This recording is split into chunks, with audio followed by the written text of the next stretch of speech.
Welcome to my Kali পুজোর series. দুর্গাপুজোর ব্লগগুলোতে তোমরা অনেক ভালোবাসা দিয়েছো, তার জন্য ধন্যবাদ।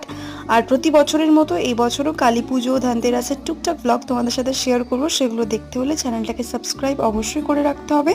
সকালবেলা উঠে আমি চকলেট বানাতে বসে গেছিলাম, আর মাম্মা আমার জন্য ব্রেকফাস্টে বানিয়েছিল পরোটা আর সাদা আলুর তরকারি। তারপর মামামকে হেল্প করার জন্য আমি ছাদে গেছিলাম মামামের সাথে জামা কাপড় তুলতে। আর তোমাদের সাথে কিছু দিন আগে শেয়ার করেছিলাম শরতের আকাশে তুলোর মতো মেঘ, বাট সেগুলো এখন আর দেখা যাচ্ছে না বলে মনটা ভীষণ খারাপ হয়ে গেছে। নিচে এসে দেখলাম মামাম ভাজতে শুরু করে দিয়েছে পেঁয়াজি।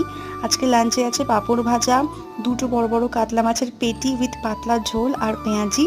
আর কালী পুজো মানেই হলো আলোর উৎসব। আমাদের বারান্দাতে সুন্দর করে মাম্মা আর বাপি লাইট দিয়ে সাজিয়েছে। আজকে ডিনারে খেয়েছিলাম একটা অমলেট, একটা রুটি আর একটু তরকারি। কালী পুজোর এই আলোগুলোই আমার ভীষণ ভালো লাগে। ভিডিওটা ভালো লাগলে লাইক আর সাবস্ক্রাইব করতে ভুলো না।